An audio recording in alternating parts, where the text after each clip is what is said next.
Part 2 of the New Normal series by Oakworth Capital Bank. COVID-19 has completely turned our world upside down, forcing both individuals and corporations into a new normal. Some of this has been positive, and obviously some of it hasn't.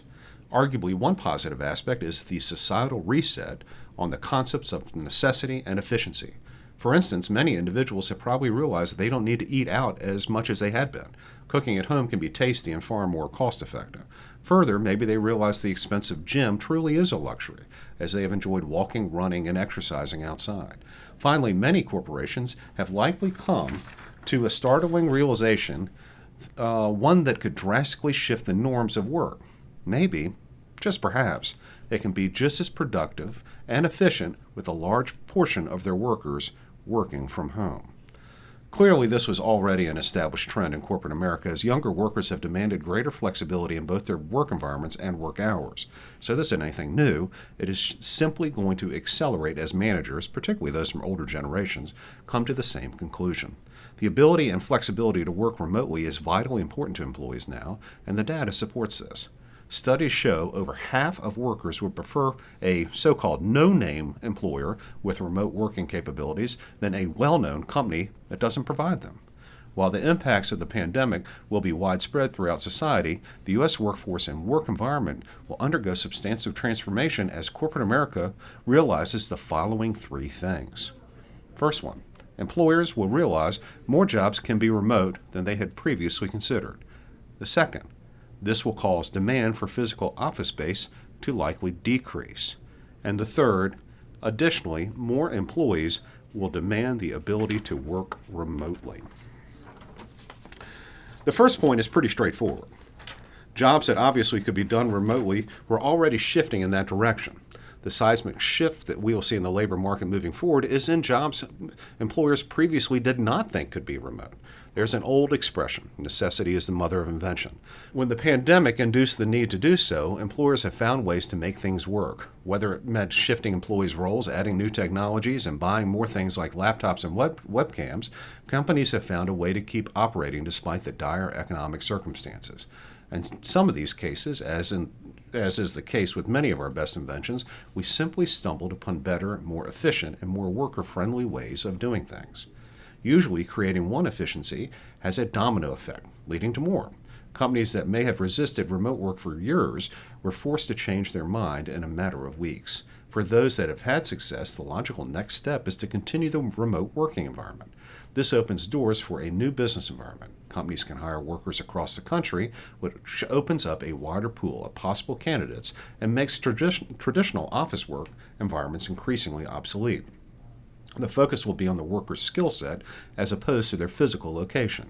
No longer will many corporations feel the need to expand costly brick-and-mortar office capacity.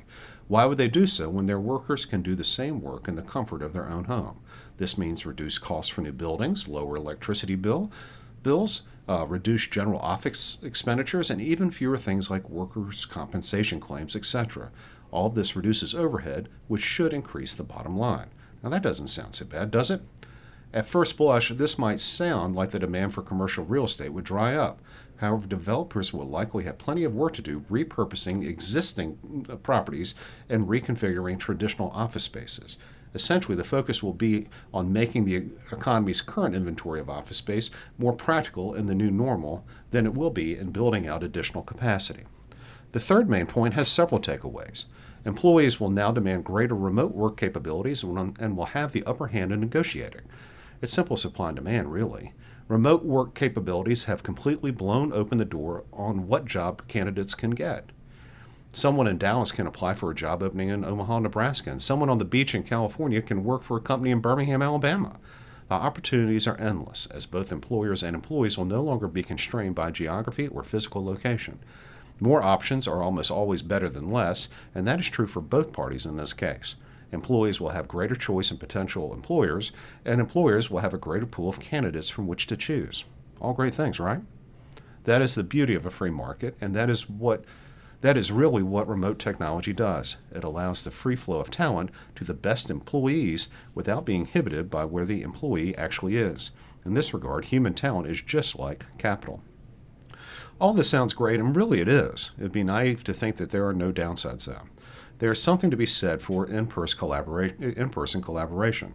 Whether it is with coworkers or with a client, it can be hard to replace a connection that is present with an in-person meeting. People are focused, able to share information in person, and even little things like shake hands. However, this will probably be only a temporary setback as people adapt to virtual meetings and other new communication technologies. Let's think about it. Back in 1999, who would have thought emails would be old school or somewhat passe in 2020? Which they kind of are. Companies will determine ways to develop employees, steward client relationships, and build meaningful connections between coworkers and clients in a remote working environment.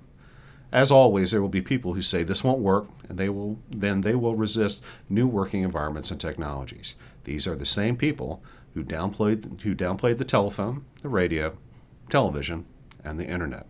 I don't know about you, but I don't want to be on that side.